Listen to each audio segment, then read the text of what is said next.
Apologize. No, you're good. So this, you want to make sure these tanks are closed. You turn them back to the right or clockwise to close them. Gotcha. To the left or counterclockwise opens them.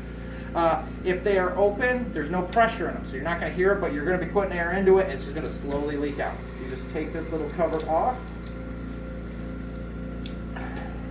Open this up here.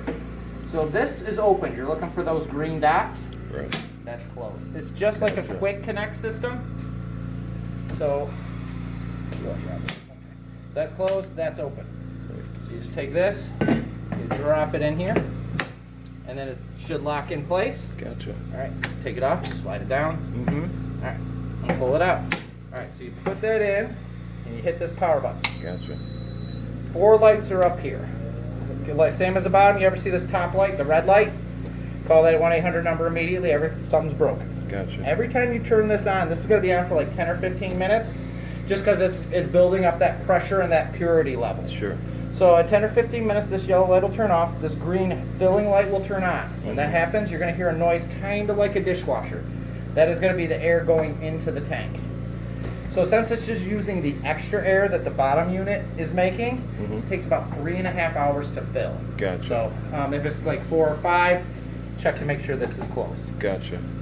All right, so during that 3.5 hours, it might kind of bounce back and forth, which is normal. It rebuilds the pressure, and then it'll go back to filling it.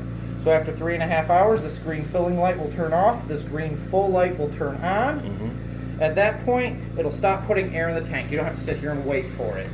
So if you're running an errand, taking a nap, whatever, you can just turn it off when you notice it. We like them to be turned off for 2 reasons. One, it's going to keep drawing electricity, and wear and tear on the machine. Sure. So we're going to say that this full light was on. You just turn this off, slide this down, pull this out. Gotcha. And then just put the cap back on. Yeah. Put the, and there's one more step I'm going to show you just to have them ready for portability. Gotcha. All right, so we're going to take this tank. So he's got an emergency tank. Basically all set up. It's the same thing, but I like you guys to see it, so that way if something happens and he needs oxygen in the middle of the night, at least you've seen one, and because you got to kind of change the regulators when you are going to use a new tank. Sure. So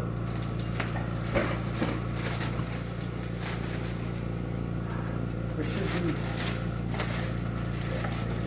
there's a little key for these big tanks because they don't have this little toggle on them. Right. But they work the same way. You just put this on the top there. Right. And then turn it to the left to open it if you need it.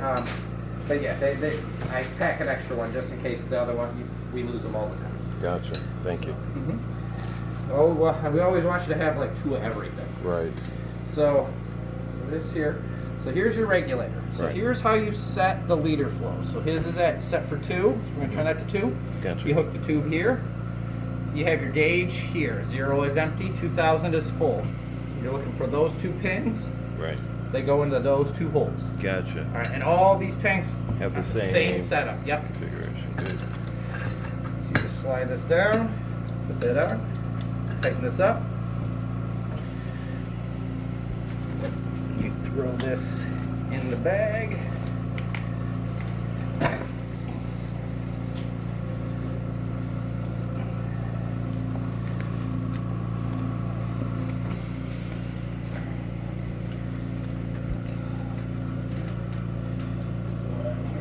Sorry, let me go get a bigger bag. I don't know what's going on. Why this isn't fitting.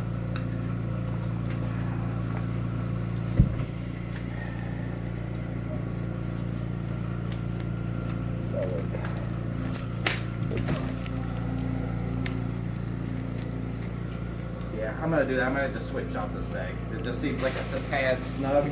Gotcha. So I'm sorry. Give me 1 second. No worries. Thank you. Oh no, I got it. Yeah, I locked it back. Oh, okay. Now this, this is the same kind of tubing he has over there, so it's basically a nasal cannula with a 7-foot tube. Just gotta pop this end out.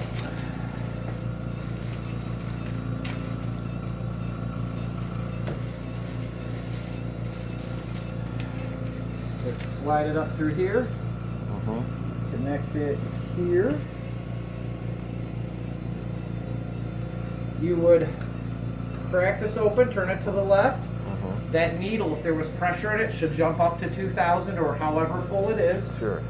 And then you just zip this up. Then you got a little shoulder strap. He can either carry it over shoulder, you put it on the back of his wheelchair. Sure. One thing I do want to worry, if he has a walker, don't attach it to the walker. It'll swing like a pendulum and it could just pull him right over. Sure. So that's really it. Okay. So Excellent. Awesome. How do you guys feel?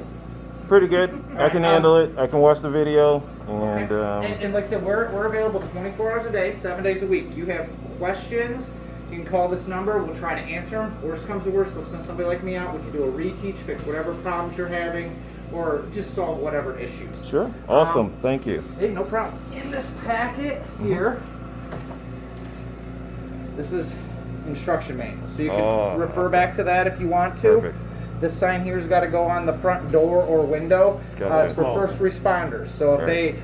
they, heaven forbid anything happens, they just know that there's oxygen present. They have certain procedures. Gotcha. Right. I'll take that. With the tanks, when they're not in that cart, we like them to be laid down. As you can see, they'll fall over real easily. You can damage your floor, your furniture if they lay on a foot. Sure. Without any shoes on, they could break a bone. Right. Don't store them in a closet or a cupboard or when he's traveling in the trunk of a car. No small spaces. If they leak, they'll fill that up with pure oxygen. And It a can flame blow. spark that comes in contact will get 3 times bigger instantly. Sure. So you got to keep the machine, the tanks, and the tubing 5 or 6 feet away from any open flames. That includes gas stoves, fireplaces, space heaters, candles, people who smoke. Okay? So and the tubing, once he's feeling good and he's up and around, it's going to be all over the place. It can be a trip hazard. Sure. It can get underneath like throw rugs under the corner of them, trip them up. If he uses like a cane and he puts that on it, that can trip them up.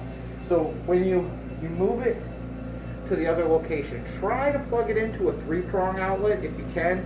We just know the wiring in those is up to the energy we're drawing out. Sure.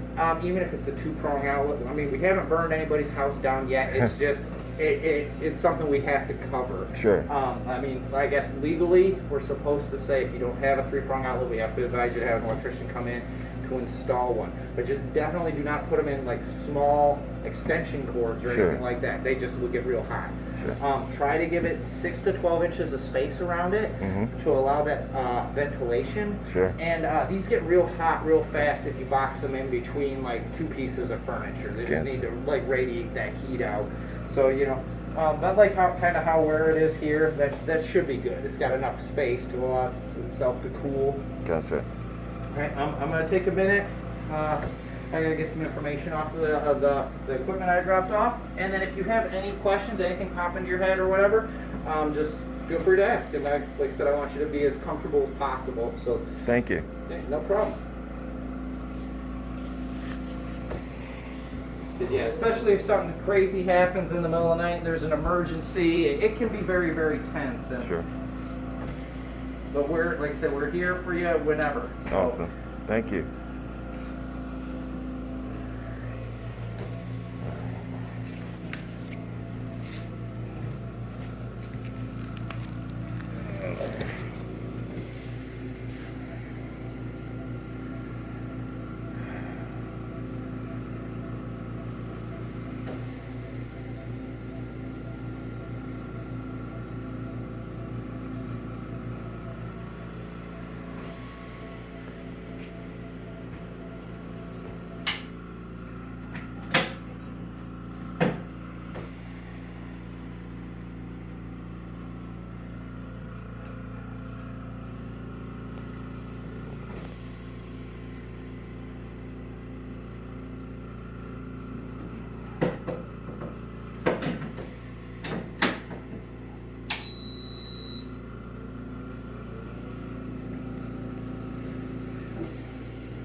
I guess I don't need anybody to sign for it, but I need to put somebody's name on Right. this. Probably yours since you're gonna be here. Yeah, you put my name on there. Okay, and are you your son? Yes. Yeah. Okay. 1 second.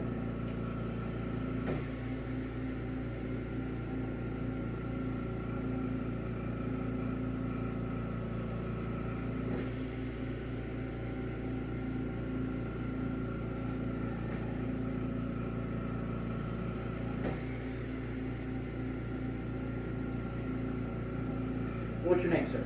Mark Smith III.